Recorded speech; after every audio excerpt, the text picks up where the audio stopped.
제 생각에는 일반인을 한 분 섭외해서 이렇게 얘기를 해야 좀 더 얘기가 원래 그렇죠. 제가 혹시 올려서 명예훼손 오면 변호사님한테 여쭤볼게요. 안녕하세요, 로요도입니다. 안녕하세요. 시급마케터 조사장입니다. 오늘은 저희 감독님을 모시고 네. 저희가 제 생각에는 일반인을 한 분 섭외해서 이렇게 얘기를 해야 좀 더 얘기가 원래 그렇죠. 생동감이 있다. 일반인이에요, 그래도. 일반인. 네. 그래서 일반인입니다. 저희 가장 가까운 데서 구한 일반인입니다. 네. 네. 그래서 뭐 제가 평소에 이제 변호사님들하고 이제 자주 개인적인 질문도 하는데 개인적인 거 여쭤보다가 그냥 이거 한번 그냥 얘기해보자라고 해서 제가 오늘 그냥 얼굴도 한번 알릴 겸해서 출연했습니다. 구독, 좋아요 부탁드리겠습니다. 네. 일단은 제가 많이 궁금했던 게 이제 아시는 분들은 아시는데 이제 저도 이제 변호사님들을 많이 만나다 보면은 그 변호사님들끼리도 이제 저희가 봤을 때는 다 똑같은 변호사님들인데 이제 법무법인이나 법률사무소 뭐 어떤 데 보면 홈페이지 뭐 파트너 변호사니, 구성원 변호사니, 소속 변호사니 뭐 이게 뭐 대표 변호사는 알겠어요. 뭐 대표 변호사는 회사 따지면 사장님이시겠죠. 근데 이제 이렇게 뭐 구분을 하시던데 이 구분에 어떤 의미가 있는 건가요? 제가 이거 평소에 좀 궁금해가지고. 뭐 법적으로 좀 네. 구별이 돼 있잖아요. 아시나요?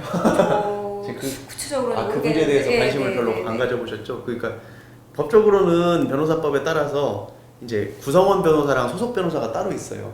그러니까 구성원 변호사는 우리가 흔히 생각하는 회사의 임원이라고 생각하면 되고, 그러니까 뭐 이사나 뭐 이런 그렇죠, 사람들. 이사, 등기 네. 이사 같은 개념이고, 그러니까 정관상으로도 구성원들은 각자 출자를 해요. 출자를 해가지고 자기 출자 지분을 가지고 있고, 아 돈을 이렇게 내는 거 일종의 형식적으로 지분을 갖는 건가요? 주식회사의 임원들 같은 경우도 이제 아, 그런 네. 주주인 것처럼 네. 이제 저희가 뭐 회사를 뭐 유한회사를 만들든 무슨 합자회사를 만들든지 간에 그런 사원, 대표 사원 뭐 출자하는 사원들이 있잖아요. 그런 것처럼 그 지분을 어느 정도 내는 게 일단은 법적으로 좀 다르고, 그러다 보니까 책임이 다른 게 이제 직원 같은 경우는 이제 근로계약에 따라서 지시를 받고 이제 월급을 받는 개념이지만, 예를 들면 회사가 누군가 일을 잘못해서 회사가 손해배상을 져야 될 일이 생겼다. 예를 들면 우리가 소송을 뭐 기간을 놓쳐가지고 꼭 내야 되는 시기에 서류를 못 내서 사건이 패소했다. 그럼 상대방이 의뢰인이 우리한테 손해배상 소송을 걸어올 수 있잖아요. 그때 이제 소속 변호사는 직원이기 때문에 책임이 없죠. 근데 구성원 변호사는 거기 이제 말하자면 등기 임원 비슷한 개념이기 때문에 같이 무한 책임을 지게 됩니다. 모르고 계셨나요? 변호사님, 김 변호사님은 네. 소속 변호사이신 거예요? 구성원으로 등기되어 있습니다. 등기만?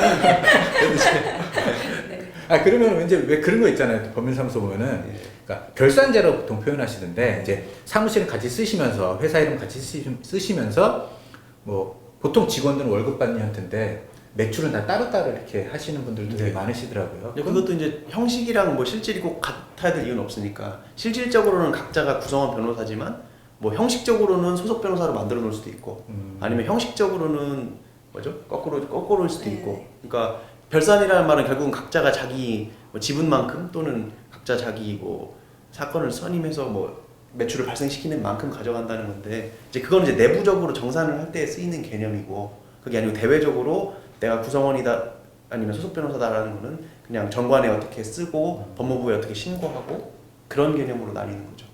그러니까 뭐 저희 같은 경우는 법무법인을 설립을 하려면 구성원 변호사가 3명 이상 있어야 돼요. 네. 그래서 이제 구성원 변호사를 다 등재가 됐지만 가령 뭐 그 출자를 하신 건 없잖아요. 그렇죠. 네, 사실은 제가 이제 비를 대납을 하는 셈이 된 건데, 아무튼 뭐 그런 식으로 운행이 되기도 하고. 그러면 변호사님 이름만 올려놓으신 건가요? 결과적으로? 그렇죠. 정관에 이제 구성원 변호사로 돼 있으신 거죠. 네. 그리고 파트너라는 말은 이제 영어잖아요. 영어로는 외국 법무법인 로펌 같은 경우는 이제 파트너 로여랑 어소시에이트 로여에서 보통 파트너 변호사, 어소 변호사 이제 우리가 따와서 쓰는 건데, 파트너가 우리로 치면 구성원 변호사랑 비슷한 말이고, 그러니까 어소시에이트 변호사가 약간 소속 변호사랑 비슷한 느낌? 그러면 이렇게 이해하면 되네요. 소속 변호사는 그냥 월급 받는 직원이고 네. 좀 더 그 구성원 변호사는 임원이니까 책임이 뭐 회사가 좀 망하면은 뭐 그렇죠. 그러니까 예를 들면 뭐 사용자로서의 지위를 갖는 거죠. 말하자면 그러니까 그 사장 내지는 이게 등기 이사들은 회사에서도 뭐 이렇게 가령 수당 같은 것도 가령 뭐 야근 수당 같은 것도 청구를 못 하는 경우도 있고 그러잖아요. 네. 뭐 또 뭐가 있을까요? 뭐 이사들은 또 무슨 대신 배당을 받지 않아요? 그러니까 배당 맞아. 그러니까 말하자면 구성원 변호사들은 배당을 받을 수가 있고 소속 변호사는 배당을 받을 수가 없고 그냥 직원처럼 상여금만 받는 거죠. 그런 차이가 있습니다. 그렇답니다. 아셨죠? 보통 이제 파트너 변호사를 조금 좀 다르게 이야기를 하는 것 같아요. 현실적으로는. 그래서 구성원 변호사는 저처럼 이제 고용으로 있는데도 등기되어 있는 변호사도 구성원 변호사라고 이야기를 하는데 이제 실질적으로 수익 배당을 받는 변호사를 보통 이제 파트너 변호사라고 말 그대로 파트너다. 사업 파트너. 네, 그렇게 네. 이야기를 많이 하는 것 같습니다. 그러니까 큰 법무법인에서는 약간 워킹 파트너 그런 네. 개념도 있더라고. 그래가지고 실제로 일을 직원처럼 일을 하고 월급을 받긴 하는데 뭐 약간 거의 파트너급에 준하는 대우를 해주고 조만간 약간 파트너로 달아준다. 약간 그렇게 가지고 워킹 파트너라는 이름이 또 있더라고요. 그래서 이것도 복잡하네요 생각보다. 영어는 복잡한데 우리나라 한국말로는 법으로는 구성원 변호사랑 소속 변호사밖에 딱 없습니다. 나오잖아요. 예. 알겠습니다. 또 하나 여쭤볼게요. 근데 최 변호사님 오늘 늦게 오시는 거예요? 안 오시는 거예요? 못 올 것 같아요. 법원은 네. 야근이 있어요? 법원도? 법원도 예를 들면 그럴 수 있잖아요. 막 재판하고 있어. 근데 6시가 딱 지났어요. 끝나야 되는 거예요? 계속 하는 거예요? 계속 하죠 다. 네. 아 끝날 때까지 하는 거예요? 그렇게 끝나는 사람 저는 본 적은 없습니다. 예. 딱 끊지는 않는데요. 네. 근데 이제 6시를 넘기면 좀 빨리 끝내고 싶어 하시는 근데 것 만약에 같더라고요. 뭐 제가 알기로도 그날 판사님이 하셔야 될 판결이 하나만 있는 게 아니라 여러 개 있을 수 네. 있잖아요. 근데 예를 들면 이렇게 시간대로 딱딱딱 해놨는데 앞에 게 질질질질 끌어서 아직 한두 팀 더 남았어. 네. 근데 이미 6시가 지났어. 네. 그러면 미루는 거예요? 아니면 계속 하는 거예요? 진행은 합니다. 거의 진행하죠. 그러니까 저 예전에 제가 11시 오전 11시 사건이었는데 앞에가 계속 너무 길어져가지고 오후 1시가 됐는데도 다들 점심도 못 먹고 그냥 판사님들이랑 그 법원 직원들이 계속 앉아서 재판을 하고 있는 거예요. 저희 다음 사건 해야 되는데 정말 죄송한데 제가 밥을 못 먹어가지고 너무 배고프고 다들 너무 힘든 상황입니다. 인정. 양해를 그건 구하겠습니다. 1시간 뒤에 네. 2시 반에 개정하겠습니다 하고 2시 반 제가 그날 3시인가에 11시 사건을 했어요. 그러니까 이제 뭐 5시 반 사건인데 6시, 7시, 8시 늘어지는 경우는 당연히 많이 있겠죠. 저는 그 국민참여재판, 네. 배심원들과 함께하는 국민참여재판 같은 경우는 당일에 딱 다 마무리를 해야 되기 때문에 새벽 1~2시, 2~3시까지 하는 경우도 많다고 들었어요. 저녁 7시에 불러서 뭐 조사하고 이런 경우도 있더라고요. 네, 그때는 보통 이제 피해자나 아니면 고소인이 그때 하고 싶다라고 했을 때 그때 네. 시작하는 것 같아요. 보통 이제 일과 시간에는 다들 생계를 위해서 네. 일을 하셔야 되니까. 근데 영화 보면은 막 밤새 네. 막 해가지고 막 계속 못 자게 하고 아침에 막 힘들게 해가지고 막 국밥 한 그릇 주면서 막 빨리 부르라고 막 이렇게 하잖아요. 요즘 그런 철야 조사는 거의 안 하고. 알겠습니다. 네. 제가 요즘 많이 느낀 건데 저희 아파트에 보면은 주차 이상하게 하는 사람들이 많아요.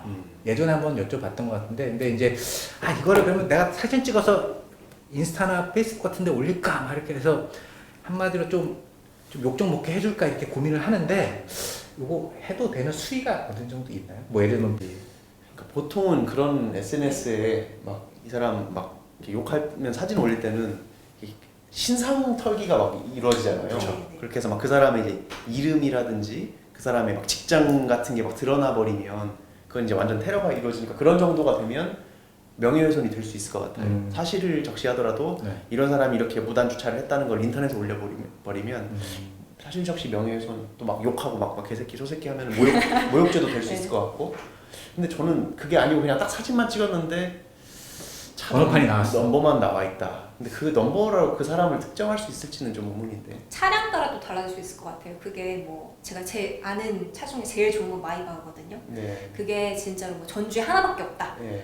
그래서 다 안다. 그 사람 너무 유명하다. 근데 그 차를 올렸다. 네. 라고 하면서 전주에 어디 신상 털렸다. 네. 그래서 전주에서 지금 봐라 주차를 이렇게 해놓는다 라고 하면서 그 사람 차를 올린다고 하면 될 수도 있겠다는 생각은 드는데 그냥 뭐 소나타, 아반떼 이렇게 굉장히 좀 평범한 흔한. 차량을 주차가 이상하다라고 올린 사실 하나만으로는 좀 명예훼손 좀 되게 어려운 것 같아요. 제가 혹시 올려서 명예훼손 오면 변호사한테 여쭤보면 되죠? 그래도 되고 아니 그거를 이제 뭘 인터넷에 올리는 것도 좋지만 그 주차 위반이나 뭐 그 법규 위반 같은 게 있으면 네. 아마 어플로 요즘 아니 신고하고 근데 신고를 뭐 할 수가 불법은 있어요. 아니더라도 왜 그런 거 있잖아요.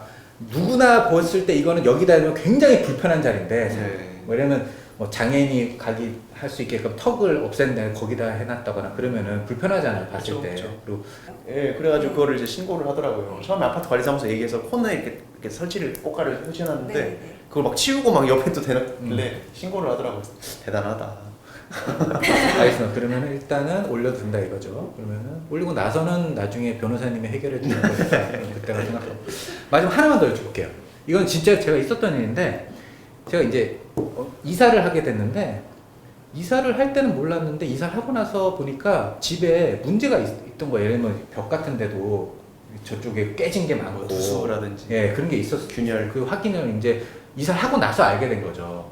근데 이제 이사를 해서 돈도 다 줬는데 이거 어떻게 해결할 수 있는 방법이 없는 건지 전주인한테 뭐 이렇게 뭐 받아낼 수 어려운 없는 문제인데 예, 하자가 어느 정도냐에 따라 또 달라질 것 같은데요. 네. 하자가 너무 심해서 네. 이 집에 들어갔더니 비만 오면은 빗물이 뚝뚝뚝 떨어져서 살 수가 없다. 네. 이제라고 하면은 그때는 이제 아예 매매 계약을 해제해야 할 수도 있을 것 같고요. 이제 그게 아니고 살 수는 있는 정도인데 이 하자를 해결을 해야 될 것 같다라고 하면 이제 거기에 대해서 손해배상 청구를 그러니까 돈이 들잖아요. 어차피 하자를 할 보통 부동산 중개 사무소 통해 가지고 그렇죠. 계약을 하잖아요. 네. 근데 거기 보면은 계약서 뒤에 이렇게 첨부가 돼 있는 게 뭐 중개 대상물 뭐 확인 설명서인가 네. 현황 설명서 같은 게 있어서 뭐 누수 뭐 없음, 네. 뭐 균열 막 조금 있음 막 이런 식으로 써 있어요. 네. 그러니까 이제 그거를 이제 보면은 이제 어느 정도 매도인이 매수인한테 얼만큼 설명을 해줬는지 건물 상태에 대해서 설명해주고 매수인도 이런 건물 상태를 확인하고 산다 이런 내용이 이제 네. 의미가 있는 거거든요. 거기에서 이미 써 있었다. 약간의 균열은 뭐 오래된 건물이니까 네. 있을 수 있다. 약간 누수는 있는데 뭐 어느 부분은 뭐 보수를 이미 했다. 네. 이런 게 써 있으면 거기에 약간은 근거해서 판단을 하는 거죠. 그래서 아 이미 이 정도는 계약 당시에도 알고 샀거나 최소한 감수하고 산 거라고 인정이 되면 매도인한테 책임을 넘길 수가 없고 그게 아니고 매수인이 정말 속아서 산 매도인이 이거를 알고 있음에도 불구하고 일부러 고의로 말을 안 하고 숨기고 있다가 매수인이 그걸 깜빡 모르고 속아서 산 정도다라고 하면 매도인한테 이제 책임을 떠넘길 그게 수 뭐 그러면 어떤 특정 기간이 정해져 있고 그런 게 있나요? 예를 들면 한 달 안에 얘기를 해야 된다거나 뭐 그런 기간이 있나요? 그거는 뭐 이제 하자 보수는 이제 시공사한테 하는 보수는 그 기간이 막 공종마다 있는데 지금 말씀하시는 건 매도인에 대한 그 담보 책임 말씀하시는 것 같아요. 그래서 매도인이 뭐 모르고 그냥 무과실인데도 불구하고 책임을 지려면 6개월인가 네, 물건 받은 날로부터 6개월 안에 얘기를 해야 되고 물론 근데 저만 그런 게 아니라 주변에 생각보다 그런 일을 많이 겪는 분이 많으시더라고요. 이사해 보니까 없던 게 있네. 네. 뭐 없던 뭐 아랫집이 물이 샌다고 하네. 뭐 한 달 후에 갑자기 아랫집이 올라와서 저 원래 물 새는데 모르셨어요? 이렇게 물으면 당황스럽잖아요. 그렇죠. 근데 그럴 때마다 이미 집주인이 뭐 돈 주고 떠났으니까 뭐 보통은 그냥 참고 그냥 지내는 경우가 거의 그런 것 같더라고요. 액수가 크지 않으니까. 예, 뭐 100만 원, 200만 원 수입이 든다고 해도 그거를 막 매도인한테 얘기해서 안 준다고 하면 사실 그거 가지고 소송하기도 어렵고. 그렇죠. 소송비가 더 들 수 있죠. 예. 저는 신혼집이 네. 저보다 나이가 많은 집이었거든요. 그래서 들어가니까 이제 그 아니 하자라고 뭐 하자고 말고가 아니고 그냥 약간 붕괴 직전에 지냈는데 겨울에 이렇게 외풍이 너무 심해서 이 커튼이 막 이렇게 치맛자락처럼 날려요. 그래가지고 도시가스비를 막 25만 원이 나오는데 막 계속 추운 거예요. 그래가지고 이제 샤시 공사를 해야 되냐 말아야 되냐 그랬는데 그냥 다 제 돈 주고 그냥 다 수리하고 바람은 이제 그 군용 모포로 이렇게 딱 망치로 막 찍어가지고 모포로 막 다 닫아놓고 그랬었어요. 알겠습니다. 오늘 뭐 어떠셨어요? 제가 나오니까 좀 편하신가요? 앞으로 자주 아 나오시면 그래요? 좋을 것 알겠습니다. 같은데. 다음에도 한번 제가 한번 나와보도록 하겠습니다. 좀 분량을 더 많이 늘려주시면 좋을 것 같아요. 알겠습니다. 알겠습니다. 그럼 오늘 여기까지 마치겠고요. 인사드리겠습니다. 감사합니다. 감사합니다.